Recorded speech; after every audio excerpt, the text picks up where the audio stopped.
মৰমৰ ছাত্ৰ ছাত্ৰীসকল, আজি তোমালোকক নীলমণি ফুকনৰ সময় নামৰ পাঠটোৰ পুনৰালোচনা এটা দাঙি ধৰিবলৈ ওলাইছোঁ। এতিয়া সময় পাঠটোৰ মূল যিখিনি কথা সেইখিনি তোমালোকৰ আগত অৱগত কৰিম। ইতিমধ্যে আমি আগতে কেইবাটাও অডিঅ' কৰিছোঁ। অডিঅ'বিলাক তোমালোকে নিশ্চয় শুনিছা, আৰু যদি কিবা অসুবিধা হয় তেতিয়াহ'লে পুনৰ অডিঅ'বিলাক শুনিবা। আৰু কিবা যদি প্ৰশ্ন সুধিবলগীয়া হয় বা যদি কিবা তোমালোকৰ ডাউট আছে তেতিয়াহ'লে আমাৰ হোৱাটছএপ নাম্বাৰত তোমালোকে আমাক সুধিব পাৰা। এতিয়া আমি সময় পাঠটো বিষয়ে কৈছোঁ যে সময় গতিশীল। সময় ধৰি ৰাখিব নোৱাৰি আৰু সময় কাৰো বাবে ৰৈ থকা বস্তু নহয়। লেখকে সেয়ে সময়ক নৈ সোঁতৰ সৈতে তুলনা কৰিছে। নৈ সোঁতৰ লগত তুলনা কৰিছে। পাৰ্থক্য মাথো এটাই, নৈ সোঁতক চকুৰে দেখি আৰু সময়ৰ সোঁতক নেদেখি। কাৰ্যক্ৰম অনুসৰি সময়ৰ ভাগ তিনিটা। সেয়া হ'ল, ডাঙৰ ভাগত আছে যুগ, কল্প আৰু শতাব্দী। আগতে তোমালোকক যুগ, কল্প আৰু শতাব্দী এইবিলাকৰ বিষয়ে ইতিমধ্যে আমাৰ অডিঅ'বিলাকত কোৱা হৈছিল। মজলীয়া ভাগত ঋতু, বছৰ, মাহ, আৰু সৰু ভাগত দিন, ৰাতি, পোহৰ, আৰু ইয়াৰ ভগ্নাংশবোৰ হ'ল দণ্ড, পল আৰু অনুপল। সময়ৰ ভাগবোৰ বিশেষ বিশেষ লক্ষণাযুক্ত বা বৈশিষ্ট্যযুক্ত। হিন্দু শাস্ত্ৰত 4টা যুগ নিৰ্ণয় কৰিছে। সেয়া হৈছে দ্বাপৰ, সত্য, কলি আৰু ত্ৰেতা যুগ। সময় সদায় বৃত্তাকাৰ গতিত আগবাঢ়ে। প্ৰকৃতিৰ গতিবিধি লক্ষ্য কৰিও সময় নিৰূপণ কৰা হয়। 6 ঋতুৰ উদ্ভৱ এনেদৰেই হৈছিল। আনহাতে জীৱ-জন্তুৰ আচৰণ অনুসৰিও সময় নিৰূপণ কৰা হয়। উদাহৰণস্বৰূপে, গৰু ঘৰলৈ উভতি আহিলে, গধূলি বা কুকুৰাই ডাক দিলে ৰাতিপুৱালে বুলি মানি লোৱা হয়। আদিতে মানুহে প্ৰাকৃতিক জগতৰ পৰিৱৰ্তন লক্ষ্য কৰি সময় নিৰূপণ কৰিছিল। যেনে বেলিৰ লগে লগে নিজৰ ছাঁটো চাই সময় ঠিক কৰিছিল। বিজ্ঞানৰ অগ্ৰগতিয়ে মানুহক সময় নিৰ্ধাৰক যন্ত্ৰৰ সুবিধা প্ৰদান কৰিলে যদিও সময়ৰ প্ৰকৃত যন্ত্ৰ হৈছে কৰ্ম। কৰ্মৰ মাজেদি সময়ৰ গতি ধৰিব পাৰি। সেয়ে কোৱা হয়, মানুহৰ এক কল্প ব্ৰহ্মাৰ এদিন। সময়ৰ সদ্ব্যৱহাৰৰ ওপৰতে সময়ৰ মূল্য নিৰূপণ কৰিব পাৰি। এই ক্ষেত্ৰত শৃংখলা হ'ল অন্যতম উপাদান। সময় পাখি লগা কাঁড়ৰ দৰে। জ্ঞানী আৰু কৰ্মী লোকে সদায় সময়ৰ সদ্ব্যৱহাৰত গুৰুত্ব দিয়া দেখা যায়।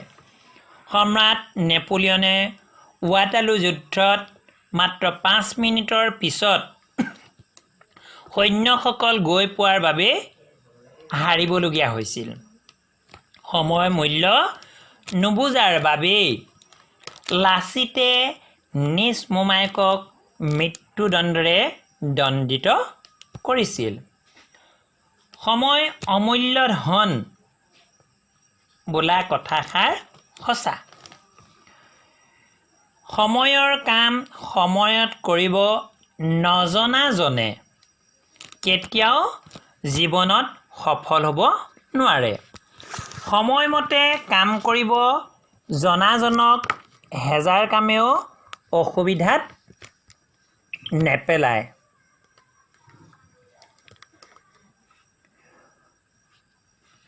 সময়ৰ জোখ কামতহে, ঘড়ীৰ কাঁটাকেইডালত নহয়। সময় পাঠটোৰ যোগেদি আমাৰ লেখকে সময়ৰ গুৰুত্বতা উপস্থাপন কৰা দেখা গৈছে। এই পাঠটোত সময় সম্পৰ্কে সচেতনতা আৰু তাৰ উচিত ব্যৱহাৰ সম্পৰ্কে শুদ্ধ জ্ঞান দিবলৈ বিচাৰিছে। বিভিন্ন ধৰ্ম সম্পৰ্কে কিছু আভাস, প্ৰকৃতি জগতৰ পৰিৱৰ্তনৰ প্ৰতি সজাগতাৰ লগতে প্ৰাণী আৰু জগতৰ বংশবৃদ্ধিৰ আচৰণ সম্পৰ্কে কিছু আভাসো দিয়া দেখা গৈছে। অতীতত সময় সম্বন্ধে ধাৰণা ইত্যাদি এইবিলাক সময়ৰ মূল্যাংকন কৰাত সময় নামৰ পাঠটোৱে সহায় কৰা দেখা গৈছে। লগতে বিজ্ঞানৰ আৱিষ্কাৰ, জ্যামিতি, বুৰঞ্জী সম্বন্ধেও জ্ঞান আহৰণ কৰাত সহায় কৰে। ইয়াৰ উপৰিও আমি পাঠটোত দেখিবলৈ পাইছোঁ জতুৱা ঠাঁচ আৰু ফকৰা বিষয়ে। মুঠতে ছাত্ৰ ছাত্ৰীসকলে জানিব পাৰিব লাগিব যে জগতত সময় অমূল্য ধন। আমি সময়ক যিদৰে গুৰুত্ব দিব লাগে তেওঁৰ প্ৰতি সময় হ'ব বন্ধু, আৰু যিয়ে গুৰুত্ব নিদিব, সময়ক যিদৰে আমি গুৰুত্ব দিওঁ আৰু যি তেওঁৰ প্ৰতি সময় হ'ব বন্ধু, আৰু গুৰুত্ব নিদিয়াজনৰ কাৰণে হ'ব শত্ৰু। সময়ৰ খৰ সময়ত মাৰিলেহে জীৱনত সফলতা লাভ কৰা দেখা যায়। সেইকাৰণে লেখকে কৈছে যে সময়ৰ খৰ মাৰিব নাজানিলে সৰপহু মঙহ খাবলৈ আশা কৰাটো মিছা। সময়ৰ খৰ মাৰিব নাজানিলে সৰপহু মঙহ খাবলৈ আশা কৰা মিছা। এবিধ খৰ হ'ল কাঁড়। ইয়াক ধেনুত গুণ লগাই জীৱ জন্তু নিধন কাৰ্যত ব্যৱহাৰ কৰা হয়। সৰপহু হ'ল এক শ্ৰেণীৰ তীব্ৰবেগী পহু। ইয়াৰ মঙহ খাবলৈ সোৱাদ। সেই সোৱাদ লগা অৰ্থাৎ ভাল লগা বা কামত অহা লাভদায়ক কোনো এটা ঘটনা ঘটিবলৈ হ'লে উচিত সময়ত কাম কৰিব পাৰিব লাগিব। অৰ্থাৎ সময়ৰ যথোপযুক্ত ব্যৱহাৰৰ কথা ক'বলৈ আমাৰ এনেধৰণৰ উপমা প্ৰয়োগ কৰা দেখা গৈছে। লেখকে এটা কথা কৈছে যে সময় অমূল্য ধন। মানুহৰ জীৱনত সময় অতি প্ৰয়োজনীয়, মহামূল্যৱান ধন আৰু এই সময়ৰ অপব্যৱহাৰ কৰা উচিত নহয়। মানুহৰ জীৱনৰ যিকোনো কামতে ধনৰ প্ৰয়োজন আৰু প্ৰকৃতপক্ষে সময় হৈছে এই অমূল্য ধন।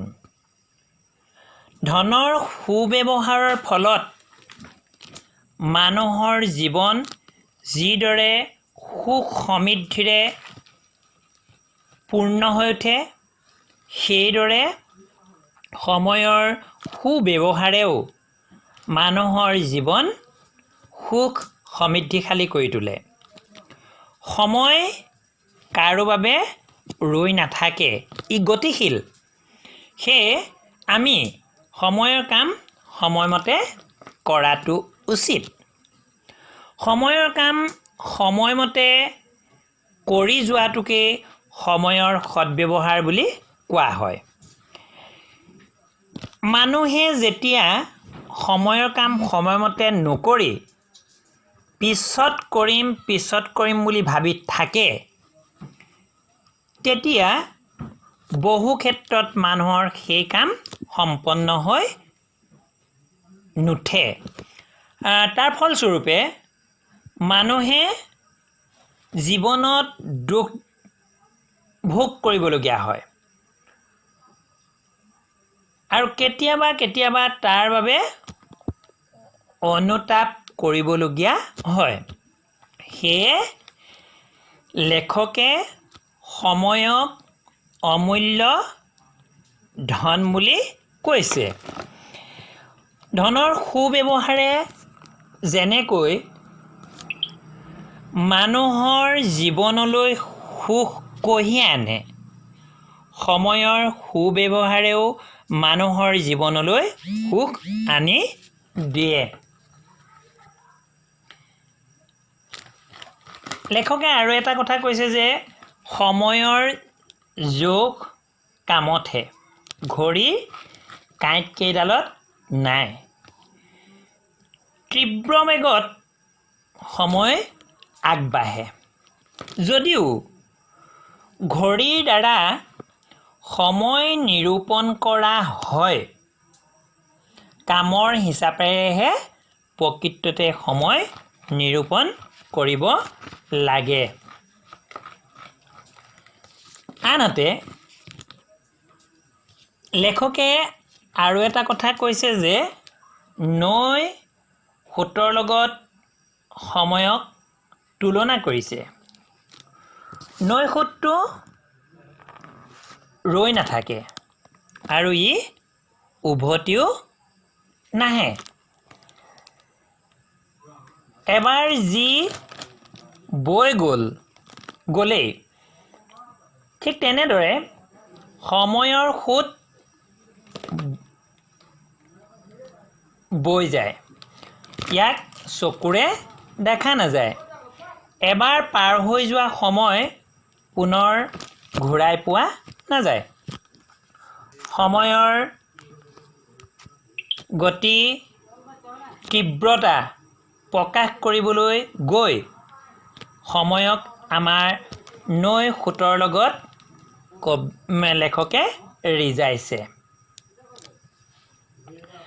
আৰু এটা কথা কৈছে যে সময়ৰ টিকনিডাল হেনো আগফালে। সাধাৰণতে মানুহৰ মূৰৰ টিকনিডাল পিছফালে থাকে, কিন্তু সময়ৰ কাল্পনিক টিকনিডাল আগফালে। সময়ৰ টিকনিত ধৰিবলৈ হ'লে সময়তকৈ আমি আগবাঢ়ি থাকিব লাগিব। অৰ্থাৎ সময় দ্ৰুতগতিত আগবাঢ়ি যায়।